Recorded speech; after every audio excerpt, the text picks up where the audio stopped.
Bienvenue à tous dans cette nouvelle édition de ETV Newsweek. Voici les titres. Dépôt de noix de coco sur terrain communal en toute illégalité. Stop aux décharges à ciel ouvert. On en parle dans ce journal. Sauver nos tortues, voilà une des missions du centre de soins de l'aquarium du Gosier. Il vient de rouvrir après 2 ans de travaux. 150 élèves pour la 4e édition du concours de robotique. Premier prix obtenu par le collège Germain Saint-Ruf de Capesterre-Belle. Sur ETV, nous abordons régulièrement le problème des décharges sauvages. Cette fois, arrêtons-nous sur les décharges de noix de coco. On fait un petit business d'eau de coco et hop, on oublie de respecter l'environnement. Ce n'est pas parce que ce n'est pas du plastique ou de la ferraille que ce n'est pas de la pollution, voire de l'incivilité.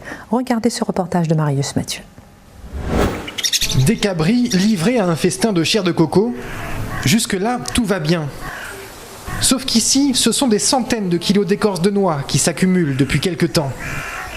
Un terrain de jeu idéal pour les rats et les larves de moustiques. Voici le responsable de cette décharge végétale située à La Boucan, près de Sainte-Rose. À 35 ans, l'homme tente de s'en sortir en vendant de l'eau de coco. Aujourd'hui, il se dit dépassé par les événements. En réalité, je suis boulanger-pâtisserie. Mais comme j'ai travaillé pour des gens qui ne me payaient pas, alors j'ai dit, comme j'avais plein de coco, mes parents ont plein de coco, alors j'ai dit, je vais faire ça, je me suis lancé là-dedans. Au départ, on voulait faire du compostage. Et puis, on n'a pas pu réunir tous les sous pour acheter le gilet boyeur. Et puis après ça a accumulé sur nous et c'est comme ça s'est passé. La mairie a donné un ultimatum à Nicolas. Il a 20 jours pour nettoyer la zone par ses propres moyens, sous peine d'amende. Si l'homme a décidé de se plier à cette règle, il n'en est pas moins en colère. Pour lui, la commune devrait d'abord faire face à un problème beaucoup plus important. Quand on nous dit c'est le type de noix de coco qui sort, qui pollue, voilà l'histoire. Si vous voyez bien, voilà l'histoire. L'histoire, c'est ça qui pollue. Et c'est ça qu'ils ne veulent pas dire. Ici, quand c'est rempli, ça va dans la rivière. Avant de me chercher la petite bête pour mes doigts de coco. C'est ça qui pollue la rivière. Un problème de canalisation bien connu en Guadeloupe qui n'enlève rien au phénomène des décharges sauvages. Pour ce militant associatif écologiste, l'accumulation de déchets dans la nature n'est pas uniquement le fait d'incivilité. Ce qui arrive aujourd'hui à ce monsieur est certainement un problème qui risque de se répéter compte tenu du fait que le système de ramassage des déchets dysfonctionne. La DEAL a recensé 374 sites illégaux de ce genre en Guadeloupe.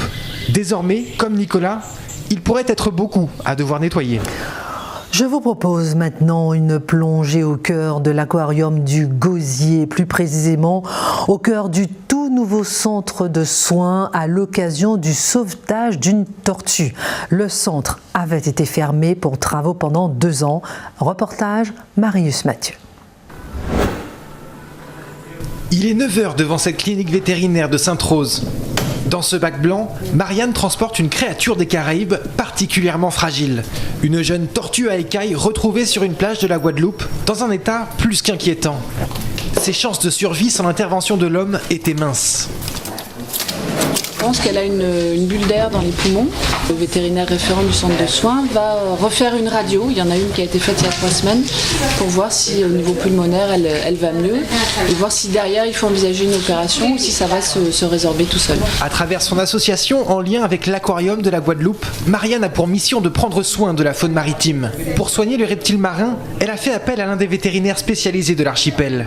Il connaît bien le problème de santé de l'animal. Une première radio a été faite par mon confrère, le docteur Lévesque, il y a 3 semaines quand il l'a reçu et qui montrait des zones aériennes plus vastes que ce qui devrait normalement être le cas sur un poumon. C'est sûrement ça qui fait qu'elle n'arrive pas à sonder et à se nourrir.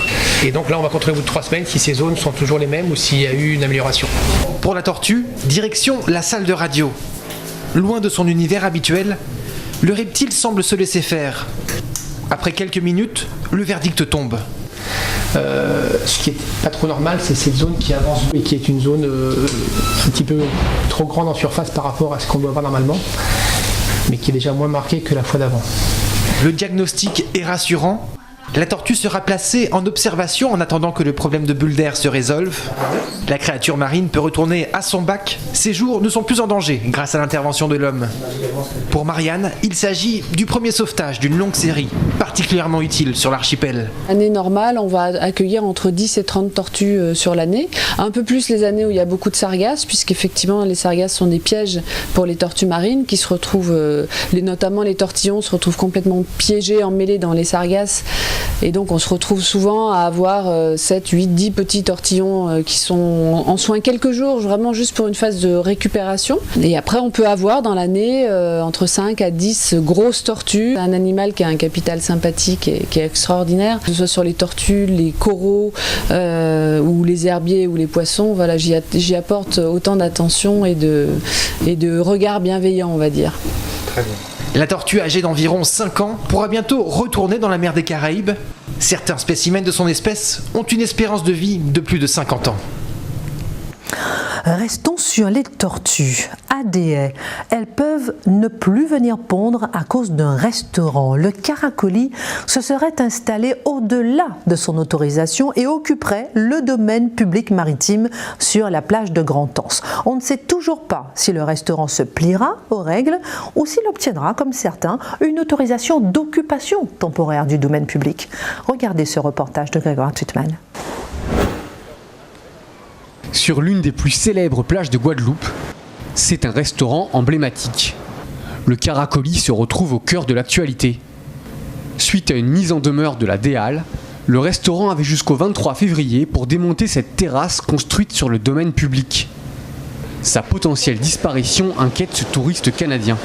Quand on est ici le jeudi, le vendredi, le samedi, le dimanche, en soirée, c'est très agréable. Les gens consomment, les gens font la fête discrètement, ils font pas de bruit, la musique est douce. Et en plus, ça ramène des gens à Déhay, ça ramène des touristes, ça fait de l'économie pour la région ici, à la Grand-Anse.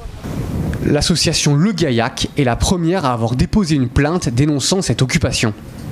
Selon son président, il s'agit de protéger le littoral comme domaine public, mais aussi de préserver l'environnement dans lequel plusieurs espèces de tortues pondent leurs œufs à partir du mois de mars. Il constate aujourd'hui que la terrasse n'a pas bougé, malgré les recommandations de la DEAL.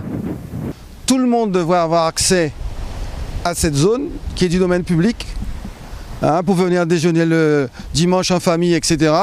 Et ça a été privatisé à l'usage personnel du Caracoli. Et ensuite, ils ont enlevé toute la végétation dans laquelle pondent les tortues marines. Ils ont mis à la place des cocotiers, comme si on était à Tahiti. Les tortues imbriquées ont besoin de la végétation pour pondre. Et s'il n'y a plus de végétation au sol, ils vont ailleurs, ils ne vont plus venir ici. La direction du restaurant ne souhaite pas s'exprimer pour ne pas alimenter de polémique. Elle espère toujours trouver un terrain d'entente avec la DEAL pour garder sa terrasse en l'état. C'est assez surprenant ce qui se passe à l'usine Gardel cette année. La campagne sucrière a commencé, mais cette fois, le numéro 1 du traitement du sucre en Guadeloupe a eu un souci. Le propriétaire des terres voudrait reprendre l'exploitation tout en gardant les emplois. Interrogation, inquiétude. Reportage de Marius Mathieu. 9h du matin sur cette exploitation de sucrerie au Moule. Comme chaque année, le lancement de la campagne sucrière marque le début d'une période d'effervescence sur les champs de canne, les routes et les usines. Mais cette année, certains ouvriers de l'entreprise Gardel démarrent la saison avec une certaine inquiétude. Le propriétaire des 980 hectares de terres agricoles, digne héritier de la famille Despointes, souhaite reprendre son bien à l'issue du bail locatif arrivé à échéance en 2020. Bon, c'est leur terrain, si, d'après ça que je comprends. Bon, ils récupèrent leur terrain, mais bon, si, je pense que si Despointes reprennent leur terrain, Gardel ne sera plus Gardel. Parce que moi, je suis un point de Gardel, donc je ne sais pas mon avenir de quoi il s'agit. Cette exploitation représente à elle seule 7% des 14 000 hectares de canne de la Guadeloupe. Si l'activité venait à disparaître, la pérennité de la filière tout entière serait menacée. Malgré certaines rumeurs de construction de projets immobiliers ou d'abandon de filières, Amédée Despointes, le propriétaire par succession des terres, réaffirme son engagement agricole en faveur de la canne. Pour lui, l'activité, véritable identité de l'entreprise familiale, doit continuer. Écoutez, la Sayat est propriétaire de ce foncier depuis une quarantaine d'années. Nous arrivons à échéance du bail avec Gardel en juillet 2020. Donc naturellement, en tant que société agricole, la SIAGAT reprend ses terres pour y continuer l'exploitation de la canne et y conserver l'emploi. C'est un sujet qui est très important pour l'ensemble de la filière, parce qu'il concerne un peu moins de 1000 hectares de canne, que la SIAGAT souhaite et reprend en 2020 pour une exploitation de canne qui n'affectera en rien la livraison qu'elle fera de canne à Gardel, ni les emplois qui sont affectés sur ce territoire. Près de 100 personnes travaillent sur l'exploitation. L'avenir de Gardel est pour l'instant garanti oralement par le propriétaire des terres. Si la direction de l'usine n'a quant à elle pas souhaité s'exprimer, elle a indiqué que l'affaire devrait être entendue par un juge des affaires le 18 mars prochain. 10 ans après les mouvements sociaux de 2009, faisons le point sur l'accord Binot. Vous vous souvenez, les primes pour la vie chère. Il s'agit notamment d'une augmentation de 200 € sur les salaires, mais selon le LKP, plusieurs entreprises ne le respectent pas.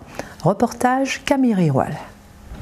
Les revendications du LKP étaient claires. Tous les salaires devaient être renégociés et augmentés de 200 à 250 € par mois en étant exonérés de charges sociales. C'est cette revendication qui a déclenché les discussions entre les syndicats. La première, le 7 février 2009. Jego a recevoir nous à Bastet avec les patrons pour nous commencer à discuter des négociations sur les salaires. Et à un moment là, ça, devant tension là qui est là, Jego a fait une proposition, il a dit nous bon, nous allons rentrer dans une salle, les syndicats ouvriers et les syndicats patronaux, nous allons rentrer dans une salle et nous allons fermer nous en salle là et tant que nous n'avons pas un accord sur les salaires, nous ne pouvons pas sortir. Nous allons accepter. Nous allons accepter et donc toute la journée, toute la nuit, nous avons négocié, nous avons fait des pauses. J'ai beau recevoir délégation patronale, délégation ouvrière alternativement. Nous avons négocié et nous avons sorti à 7h du matin de la préfecture, 7h30 du matin à la préfecture, et un accord. Un accord que Jego a faxé à Matignon, à Fillon. Cet accord qui en est ressorti était en fait une ébauche de l'accord Binot, un accord qui sera signé 20 jours plus tard au bout de plusieurs discussions, un goût d'occasion manqué pour le président du MEDEF de l'époque. Moi je me rappelle de quelque chose de très clair, c'est dans les discussions qui ont lieu au World Trade Center et qui sont télévisées, à un moment le préfet se lève, l'État s'en va. Et je lance quelque chose, je dis écoutez, là l'État est parti, est-ce qu'on n'a pas intérêt à essayer de se réunir ensemble, discuter ensemble pour bâtir un projet de territoire et ensuite voir comment on peut le réaliser. Et là je me rappelle la réponse de M. Flemin qui me dit tu es trop révolutionnaire pour nous. Moi ce qu'on te demande c'est les 200 €. Et là je me suis dit ok, on est passé à côté. Cela fait maintenant 10 ans que l'accord Binot est valable en Guadeloupe, mais le LKP pointe encore des irrégularités à son sujet. Certaines entreprises ne le respecteraient pas. L'accord Binot est donc encore aujourd'hui au cœur de nombreuses revendications sociales.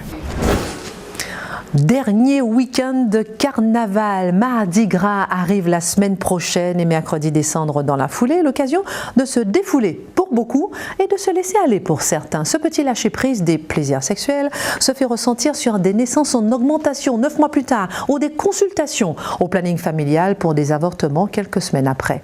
Le planning familial a lancé une campagne « S'amuser oui, se maîtriser c'est mieux ». Reportage Camille Riroual.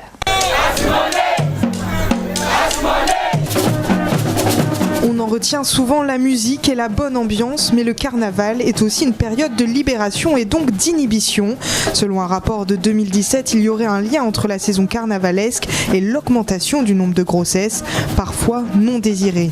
C'est la raison pour laquelle le planning familial a lancé une campagne d'information à miser sans danger pour limiter les prises de risques. Il y a en général une circulation d'alcool ou produits stupéfiants, ou ne serait-ce que l'ambiance au niveau du lâcher prise, s'amuser, entraîne une baisse de vigilance. Donc, augmente les risques sexuels en général. Quelques semaines après certaines périodes telles que le carnaval ou les vacances de Noël ou les grandes vacances, on remarque qu'il y a une augmentation de la fréquentation des personnes au niveau des centres, du centre de planification, notamment pour les interruptions volontaires de grossesse, les infections sexuellement transmissibles et malheureusement également des violences. La prévention est donc au cœur de la campagne. Un numéro vert gratuit est d'ailleurs accessible 24 heures sur 24. Objectif, laisser au carnaval son caractère festif et non celui d'un mauvais souvenir.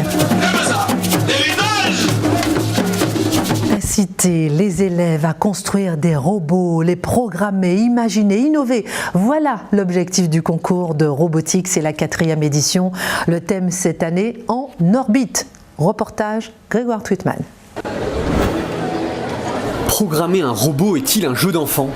Visiblement, pour les petits experts participant à la 4e édition de la Robotique First Guadeloupe. Après des semaines de travail, chaque groupe présente aujourd'hui un robot et la maquette d'une invention scientifique inédite. En orbite, le thème de cette année a bien inspiré cette classe de CM2. Nous avons voulu régler un problème qui se pose dans l'espace, c'est-à-dire que les cosmonautes vont manger des produits lyophilisés. Pour cela, nous avons créé un jardin spatial. L'eau est envoyée dans tout le circuit grâce à une pompe. Chaque plante est analysée par un capteur qui envoie directement les informations à un ordinateur qui va envoyer les nutriments nécessaires à la plante. Un projet qui n'est encore qu'une maquette, mais ces enfants aimeraient pouvoir le construire dans quelques années. D'après leur enseignante, l'événement a créé des vocations. Le thème en orbite les a beaucoup intéressés, donc ils n'hésitaient pas à faire des recherches sur Internet, à avoir des idées, et je pense que c'est une découverte pour eux, le robotique, et à mon avis, ils risquent d'y rester et de continuer l'année prochaine au collège. C'est tout le sens de ce concours, apporter un regard neuf sur la science et faire émerger en Guadeloupe les futures grandes inventions. Ça leur sert, je dirais, d'excellente formation et de départ pour leur permettre demain matin d'être les partenaires et je dirais surtout les acteurs de demain pour nous trouver les solutions des problématiques d'aujourd'hui. Le gagnant de la journée partira représenter l'archipel en métropole, avant peut-être une participation à la finale mondiale aux États-Unis. Les élèves de l'école Massia BL2 ont eu le prix du jury et le premier prix a été obtenu par le collège Germain Saint-Ruf de Capesterre-Belle-Eau. Voilà, fin de cette édition. Excellente semaine à tous, bien sûr, sur ETV.